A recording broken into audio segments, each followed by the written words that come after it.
السلام علیکم ورحمۃ اللہ وبرکاتہ۔ اتھینٹیکیشن آف اسلام میں خوش آمدید۔ کیسے ہیں آپ سب؟ امید کرتی ہوں خیریت سے ہوں گے۔ جیسا کہ آپ سب جانتے ہیں کہ میں نے اپنے چینل پر تفسیر قرآن کا سلسلہ شروع کیا ہے، جس میں الحمدللہ سورہ بقرہ کی آیت نمبر 43 تک کی تفسیر میں آپ لوگوں کے ساتھ شیئر کر چکی ہوں۔ آج انشاءاللہ سبق نمبر 13 سٹارٹ کریں گے، جس میں آیت نمبر 44، 45 اور 46 کی تفسیر آپ کے ساتھ شیئر کروں گی۔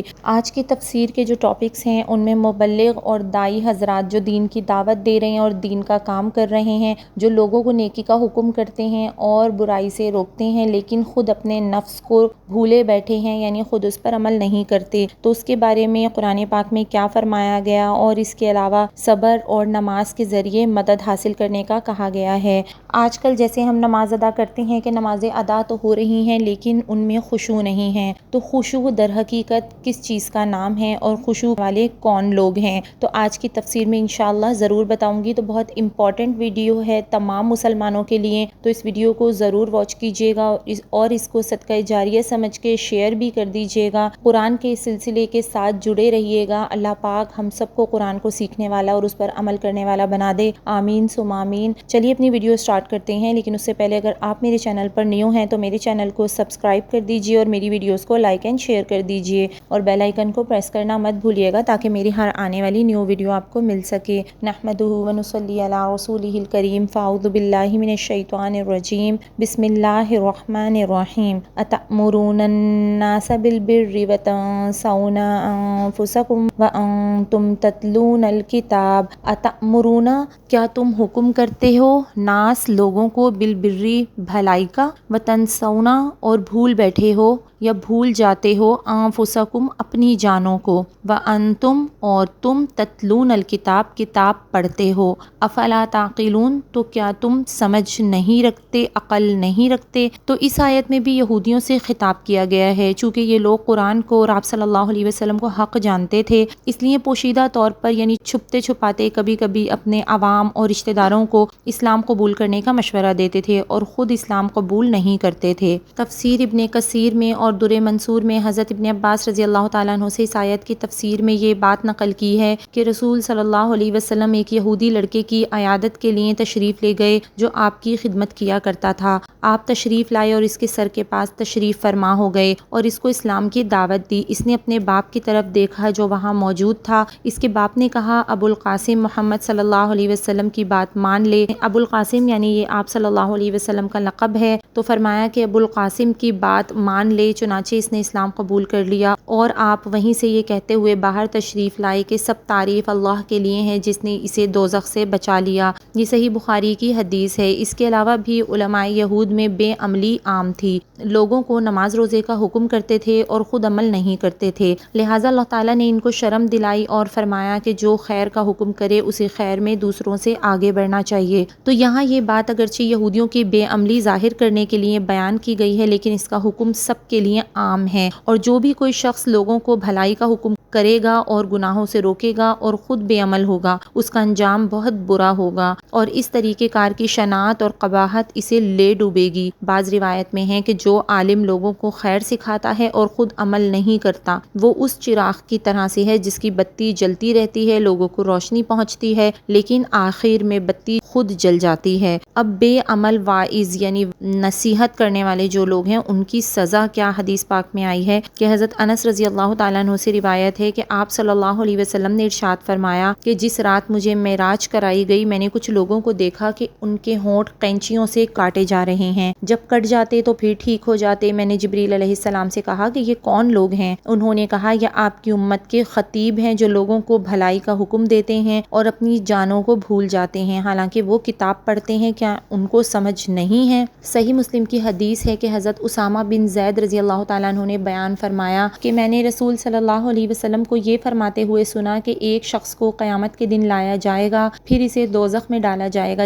جس میں اس کے پیٹ کی آنتیں نکل پڑیں گی اور وہ اپنی آنتوں کے ساتھ گھومتا پھرے گا جیسے گدھا چکی کو لے کر گھومتا ہے۔ دوزخ والے اس کے پاس جمع ہو جائیں گے اور اس سے کہیں گے کہ اے فلاں تجھے کیا ہوا، کیا تو ہمیں اچھی باتیں نہیں بتاتا تھا اور برائی سے نہیں روکتا تھا؟ وہ جواب دے گا کہ میں تم کو اچھی باتوں کا حکم کرتا تھا اور خود عمل نہیں کرتا تھا، اور تم کو برائی سے روکتا تھا اور خود اس برائی کو کرتا تھا۔ یہ صحیح مسلم کی حدیث ہے۔ تو اب یہ جو آیت میں نے آپ کے سامنے بیان کی اور احادیث شریفہ، اس کا مقصد یہ ہے کہ نیکیوں کا حکم دیں اور برائیوں سے روکیں اور اس پر خود بھی عمل کریں۔ یہ مطلب نہیں ہے کہ نہ خود عمل کریں، نہ نیکیوں کا حکم دیں اور نہ برائیوں سے روکیں اور خود بھی عمل نہ کریں۔ تو مبلغ حضرات جو ہیں ان کو عمل کی طرف متوجہ فرمایا گیا ہے۔ یہ مطلب نہیں ہے کہ جو عمل نہ کرے وہ امر بالمعروف اور نہی عن المنکر کو چھوڑ بیٹھے۔ اس کو خوب سمجھ لینا چاہیے۔ ابن کثیر رحمہ اللہ کہتے ہیں کہ نیکی کا حکم دینا اور اس پر عمل کرنا دونوں واجب ہیں۔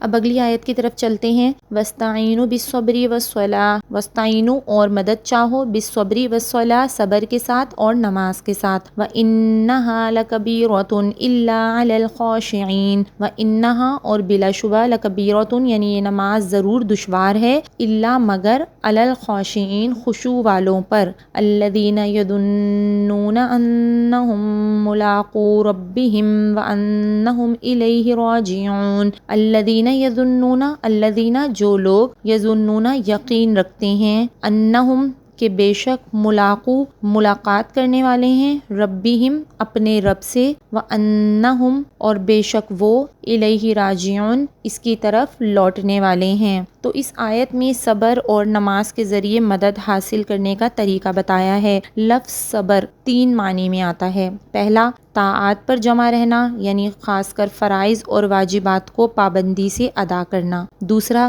گناہوں سے پوری طرح اہتمام کے ساتھ بچنا، اور تیسرا، مصائب اور مشکلات درپیش ہوں تو ان پر صبر کرنا۔ لفظ صبر جو ہے اس کے 3 معنی ہیں، ٹھیک ہے؟ تو عام طور سے لوگوں میں یہ تیسرا معنی جو ہے یہ زیادہ معروف ہے۔ تینوں قسم کا صبر اللہ تعالیٰ کی مدد کو لانے والا ہے۔ زندگی میں عموماً صبر کے مواقع پیش آتے رہتے ہیں۔ عبادات بھی صبر ہی سے ادا ہوتی ہیں۔ نفس عبادت کے لیے تیار نہیں ہوتا، اگر تیار ہوتا ہے صحیح طریقے سے ادا کرنے سے بچتا ہے۔ روزہ اور جہاد تو سراپا صبر ہیں ہی۔ نماز سب سے بڑی عبادت ہے اور اس میں بھی صبر کا مظاہرہ ہے۔ نمازی کا ظاہر اور باطن عبادت ہی میں مشغول ہو جاتا ہے جو نفس پر شاق ہوتا ہے۔ صبر اور صلاۃ کے ذریعے مدد حاصل کرنے کا حکم فرمایا، اور یہ دونوں چیزیں اللہ تعالیٰ کی مدد لانے میں بڑا دخل رکھتی ہیں۔ حضرت حذیفہ رضی اللہ تعالیٰ عنہ فرماتے ہیں کہ لیلۃ الاحزاب یعنی غزوہ خندق کے موقع پر میں رسول صلی اللہ علیہ وسلم کے پاس واپس آیا تو ان کو کسی کام کے لیے بھیجا تھا، تو جب وہ واپس آئے تو انہوں نے فرمایا کہ جب میں واپس آیا تو آپ چادر اوڑے ہوئے نماز پڑھ رہے تھے، اور آپ کی عادت تھی کہ جب کوئی مشکل درپیش ہوتی تو نماز پڑھنے لگتے تھے۔ حضرت علی رضی اللہ تعالیٰ عنہ نے بیان فرمایا کہ میں نے غزوہ بدر کی رات میں دیکھا کہ سوائے رسول صلی اللہ علیہ وسلم کے سب لوگ سوئے ہوئے تھے، آپ برابر نماز میں مشغول رہے اور صبح ہونے تک دعا کرتے رہے۔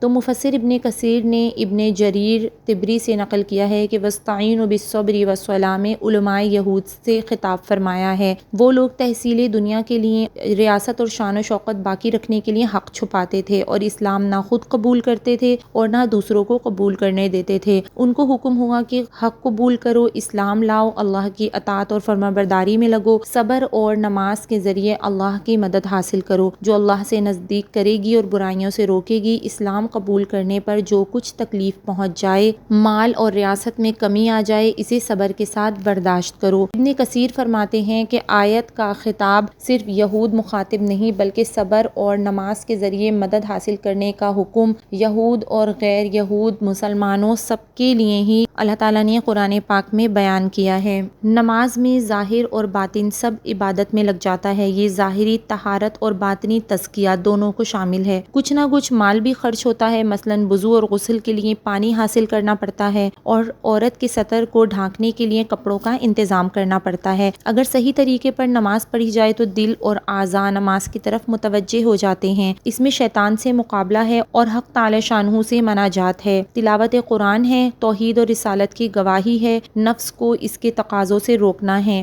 اس میں چلنا پھرنا، کھانا پینا اور بات کرنا منع ہے۔ نماز کے بہت سے فضائل اور فوائد ہیں۔ اگر نماز کو ٹھیک طریقے سے پڑھا جائے، فرائض کی پابندی کی جائے، سنتوں کا اہتمام کیا جائے، نوافل کی طرف دھیان دیا جائے تو ضرور اللہ تعالیٰ کی مدد آتی ہے اور اللہ تعالیٰ کی رحمتیں بندے کی طرف متوجہ ہوتی ہیں۔ اس سے آگے کیا فرمایا کہ نماز ضرور دشوار ہے مگر خشوع والوں پر دشوار نہیں ہے۔ اب یہ خشوع کیا چیز ہے؟ تو خشوع دل کے جھکاؤ اور عاجزی کا نام ہے۔ جب دل میں خشوع ہوتا ہے تو اعضاء میں بھی اس کی کیفیت ظاہر ہوتی ہے۔ جو لوگ خشوع کے ساتھ نماز پڑھتے ہیں ان کی نماز واقعی نماز ہوتی ہے، نماز میں ان کا دل لگتا ہے، نماز چھوڑنے کو جی نہیں چاہتا، مسجد سے جائیں تو مسجد میں واپسی کے لیے دل اٹکا رہتا ہے۔ جسے نماز کا خشوع حاصل ہو گیا اسے ساری کامیابیاں حاصل ہو گئیں۔ سورہ مومنون میں فرمایا قد افلح المؤمنون الذین هم فی صلاتهم خاشعون، جس کا ترجمہ ہے کہ بے شک وہ کامیاب ہو گئے جو اپنی نماز میں خشوع کرنے والے ہیں۔ دنیا میں لوگوں کو دیکھا جاتا ہے کہ دنیا کی طلب کے لیے بڑی بڑی محنتیں کرتے ہیں،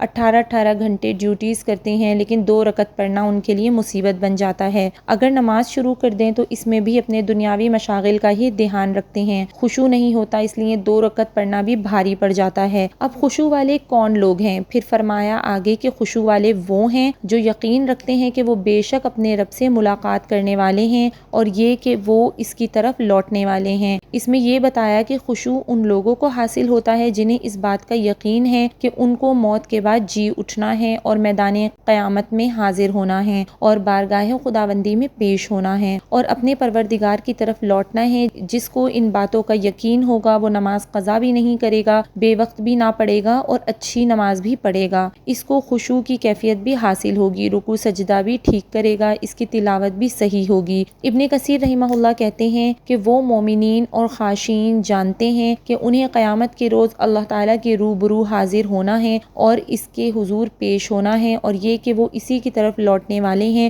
یعنی ان کے تمام تر امور اللہ تعالیٰ کی مشیت کی طرف راجع ہیں۔ لہٰذا جب وہ میعاد اور جزا کا یقین کرتے ہیں تو ان کے لیے طاعات یعنی اللہ تعالیٰ کی فرما برداری کو بجا لانا اور منکرات یعنی گناہوں سے اجتناب کرنا یعنی کہ بچنا آسان ہو جاتا ہے۔